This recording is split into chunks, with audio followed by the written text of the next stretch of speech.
So we are now ready to define functions using the position of a point that's moving around the unit circle.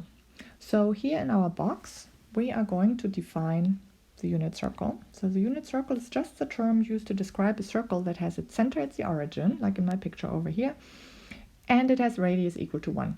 So since it's centered at the origin, it has radius equal to 1, we can easily label these 4 points right here. So on the right, we are hitting the point 1, 0, then at the top is 0, 1.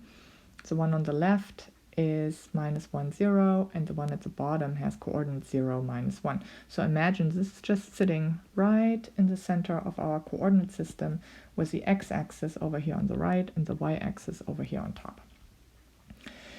So we want to describe a point, an arbitrary point on my circle. So this point right here has an x-coordinate and it has a y-coordinate. And you can see that there is a correspondence between the position on the circle and the angle that the line connecting the origin to that point makes with the positive x-axis. So this angle right here, let's call it theta again. So for every angle theta, if I know the angle theta, I know exactly where I am on the point, so at what point I am on the circumference of the circle. And so I'm going to use these coordinates to define 2 new functions. I'm going to say my x-coordinate is called the cosine of the angle theta, and my y-coordinate is called the sine of the angle theta.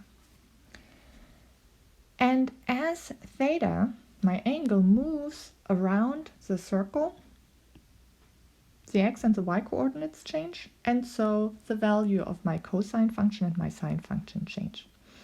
So the cosine and sine functions are defined as the coordinates of a point that's moving around the unit circle. And there is one very important relationship between those 2 points. Let me draw this a little bit over here. So here's my circle. Here's my point. So the coordinates, the x-coordinate is cosine theta. The y-coordinate is sine theta. So in this point, I'm looking at a triangle.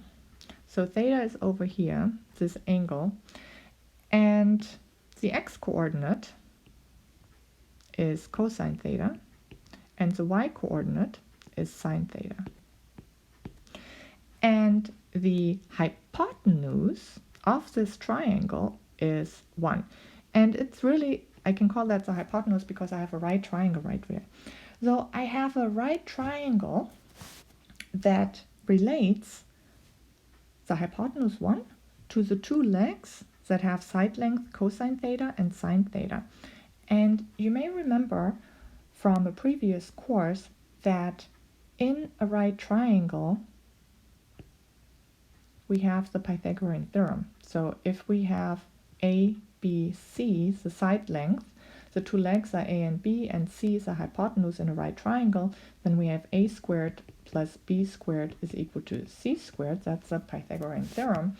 And for our particular relationship in the unit circle, this looks like cosine of theta squared, which is the horizontal leg, plus sine of theta squared, that is the vertical leg, is equal to 1.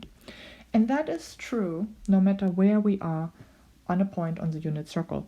So this will be true whatever theta is. And so in general, we can also write this in terms of just the variable x. So this is going to work always. You have cosine of,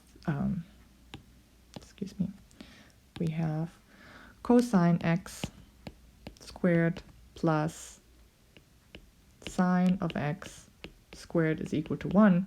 And it doesn't matter if the sine or the cosine are written down first. And we often use a slightly different notation for this. Sometimes you will see this also as sine squared of x plus cosine squared of x is equal to 1. Just one final word. So sine of x, the whole thing, quantity squared, is the same as the notation sine squared x. Both of those notations are used in mathematics and the sciences all over the place.